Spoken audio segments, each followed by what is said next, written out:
Halo Indonesia, kami dari Swag Expert Universitas Udayana.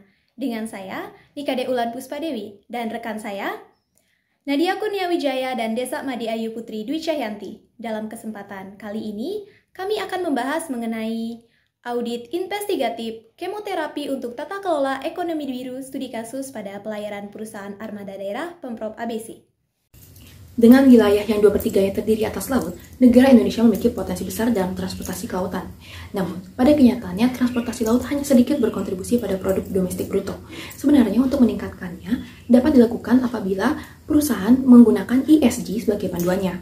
Akibat tidak diterapkannya ESG dengan baik, dapat terlihat pada berbagai jenis penyimpangan yang terjadi pada BUMD Pemprov ABC. Dalam menangani kasus tersebut, diperlukan audit investigasi untuk dapat menarik tiap simpul kasusnya. Hal ini didukung juga oleh Peraturan BPK Nomor 1 Tahun 2020 Pasal 13. Selain itu, audit investigatif diterapkan juga karena audit general hanya menghasilkan opini auditor.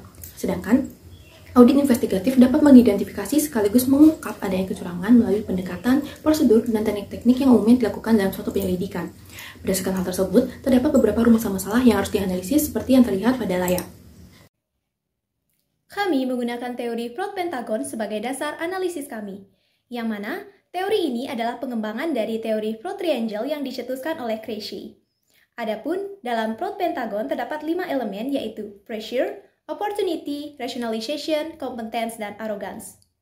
Selain itu, kami juga memakai konsep good corporate governance yang merupakan hubungan dalam mengatur dan mengarahkan perusahaan.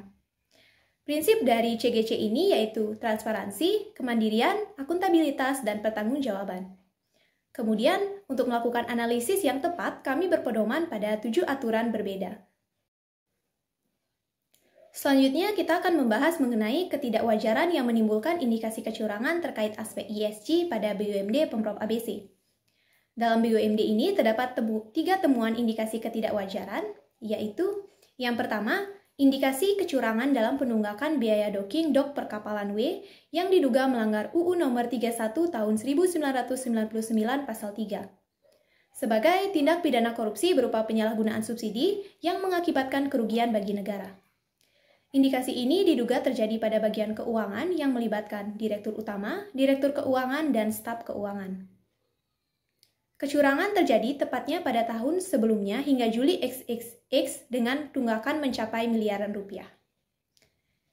Indikasi ini dapat terjadi sebab adanya hubungan positif antara nilai subsidi dan biaya produksi, yang menimbulkan celah pada perhitungan biaya docking berkaitan dengan penentuan usia kapal dan faktor GT. Untuk mempertahankan laba agar tidak terpengaruh oleh tunggakan biaya docking, BUMD melakukan delaying expense dan mengubah utang docking menjadi utang jangka panjang. Yang kedua yaitu indikasi kecurangan dalam pungutan liar oleh Mr. C. Indikasi ini diduga melanggar UU Nomor 20 Tahun 2001 Pasal 12 huruf E sebagai tindak pidana korupsi penyalahgunaan wewenang. Pungli oleh Mr. C ini terjadi di Dermaga 345 pada jam kerja KMP Tanjung 123. Akibat pungli ini, BUMD ditaksir mengalami kerugian hampir 3 juta rupiah per harinya. Adapun skema pungli yang dilakukan Mr. C diduga sebab kedudukannya sebagai kepala pengawas kapal dan adik kandung direktur utama, yang mengakibatkan dirinya sewenang-wenang dan mengancam staf pengawas untuk melakukan pungli. Kebocoran pendapatan ini dapat dikategorikan sebagai penggelapan kas dan telah melanggar UU Nomor 20 Tahun 2001 Pasal 8. Pihak yang terlibat adalah Mr. B selaku Direktur Utama, Direktur Keuangan, serta staf keuangan. Oleh karena itu, kecurangan terjadi di lingkungan internal BUMD Pemprov ABC dengan nilai kas yang digelapkan sebesar 10% dari nilai kontrak KMPA dan KMPB antara tahun XX1X dan XX2X. Terdapat 2 skema yang diajukan untuk menjelaskan penggelapan kas yang terjadi. Pertama, lapping dilakukan oleh Direktur Keuangan dan staf keuangan akibat segregasi wewenang yang tidak memadai. Skema ini didasarkan pada asumsi laporan keuangan BUMD Pemprov ABC disusun sesuai SHK etap dan basis akrual sehingga fee telah dicatat sebagai pendapatan dan piutang pada saat kontrak ditandatangani dengan pihak yang melakukan charter. Kedua, manipulasi laporan keuangan dengan mengkategorikan fee sebagai aset kontingensi sehingga hanya ditampilkan pada catatan atas laporan keuangan. Skema ini didasarkan pada asumsi fee adalah penalti dari dok perkapalan W kepada BUMD Pemprov ABC sebagai perusahaan mitra pengedokan secara rutin.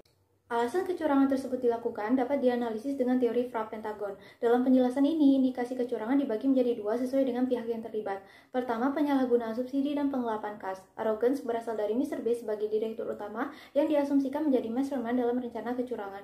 Pressure berasal dari direktur utama dan direktur keuangan. Pihak yang paling merasakannya adalah staf keuangan. Competence dilakukan oleh direktur keuangan dan staf keuangan terutama dalam manipulasi laporan keuangan. Opportunity berasal dari buruknya pengendalian internal dan sistem whistleblowing serta celah pada beberapa peraturan perundang-undangan. Rationalization berasal dari anggapan bahwa mereka memiliki klaim atau hak atas penggunaan AC BUMD Pemprov ABC. Kemudian yang kedua, pada pungutan liar oleh Mr. C kepada staf pengawas KMP Tanjung 123. Arrogance berasal dari Mr. C karena adanya hubungan kekeluargaan dengan direktur utama yaitu Mr. B. Pressure berasal dari Mr. C terhadap staf pengawas KMP Tanjung 123 untuk menyerahkan uang trip. Competence merujuk pada wewenang yang dimiliki Mr. C sebagai kepala pengawas kapal. Opportunity berasal dari buruknya pengendalian internal, dan rationalization berasal dari Mr. C yang menganggap dirinya memiliki klaim atas uang trip tersebut dan keyakinan terhadap Mr. B untuk membantu menutupi kasusnya. Terdapat 3 tahap dalam audit investigatif, yaitu praperencanaan, perencanaan, dan pengumpulan dan evaluasi bukti. Tahap praperencanaan telah dilakukan pada jawaban rumusan masalah pertama mencakup aspek 5W+1H. Tahap perencanaan mencakup penetapan tujuan audit, ruang lingkup audit, dan tanggung jawab auditor, yaitu hanya memberikan simpulan atas kecurangan yang terjadi. Tahap pengumpulan dan evaluasi bukti ditujukan untuk menguji hipotesis dari ketiga indikasi kecurangan. Indikasi yang pertama yakni penyalahgunaan subsidi. Bukti dapat dicari dengan melakukan observasi terhadap KMP milik BUMD Pemprov ABC untuk mengonfirmasi nilai gross tonnage dan usia kapal. Auditor dapat meminta bantuan ahli perkapalan. Selain itu, dilakukan juga pemeriksaan dokumen atas laporan realisasi voyage, jurnal, buku besar, dan laporan keuangan untuk membuktikan manipulasi laporan keuangan. Indikasi kedua, penyalahgunaan wewenang atau pungli yang dilakukan oleh Mr. C. Bukti dapat dicari dengan mewawancara atau meminta keterangan tertulis kepada staf pengawas KMP Tanjung 123 sebagai korban pungli. Selain itu, dapat dilakukan pemeriksaan dokumen pre-release cash receipt, slip pembayaran trip untuk mengetahui dampaknya ke pendapatan BUMD. Dan indikasi yang ketiga yakni penyalahgunaan aset.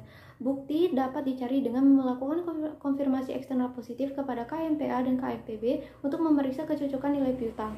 Selain itu, dapat dilakukan pemeriksaan dokumen remittance advice, jurnal penerimaan kas, dan pre-release cash receipt untuk membuktikan terjadinya lapping.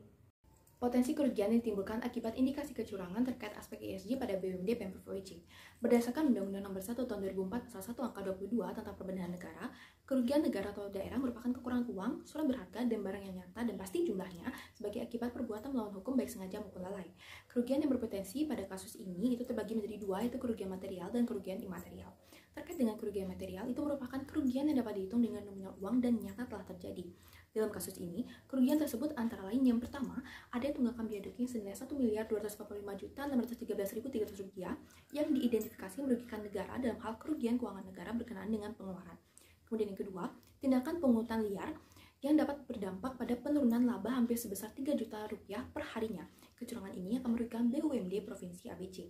Kemudian yang ketiga, kebocoran pendapatan sebesar 10% dari nilai kontrak. Namun kerugian ini belum dapat ditentukan sebagai kerugian negara karena kerugian negara tidak dapat ditetapkan dengan perkiraan atau taksiran. Meskipun demikian, jika nantinya dapat dihitung nilai pastinya, kecurangan ini berpotensi sebagai kerugian keuangan negara berkenaan dengan penerimaan. Kemudian terkait dengan kerugian imaterial, merupakan kerugian yang tidak bisa dibuktikan yang dapat menimbulkan kehilangan kesenangan hidup sementara. Dalam kasus ini terdapat 3 kerugian imaterial. Yang pertama, akibat dari tunggakan biaya docking dapat menyebabkan potensi tidak tercapainya pendapatan usaha dan tidak mampu berkontribusi pada pendapatan asli daerah. Kemudian, yang kedua, akibat pungutan liar dapat merusak citra perusahaan, menimbulkan rasa tidak percaya masyarakat terhadap perusahaan, dan merusak tatanan masyarakat. Kemudian yang ketiga, kebocoran pendapatan dapat menyebabkan penurunan komitmen karyawan serta kendala pada operasional perusahaan. Dapat disimpulkan bahwa ketidakwajaran ditemukan dalam BUMD Pemprov ABC terindikasi sebagai kecurangan berupa penyalahgunaan subsidi, penyalahgunaan wewenang, serta penggelapan aset kas yang merujuk pada Undang-Undang Nomor 31 Tahun 1999 dan Undang-Undang Nomor 20 Tahun 2021. Tata kelola yang buruk merupakan faktor paling potensial penyebab terjadinya indikasi-indikasi kecurangan tersebut. Padahal, tata kelola yang baik sebagai salah satu aspek dalam ESG merupakan kunci keberlanjutan dalam suatu organisasi. Oleh karena itu, terdapat beberapa saran yang dapat direkomendasikan sebagai langkah dalam kemoterapi BUMD Pemprov ABC, yaitu restrukturasi dan reformasi keorganisasian dan pengendalian internal, sebab hal tersebut menjadi peluang terbesar fraud dapat terjadi, serta penerapan prinsip CGC disertai inovasi terbarukan secara menyeluruh seperti membuat laman resmi.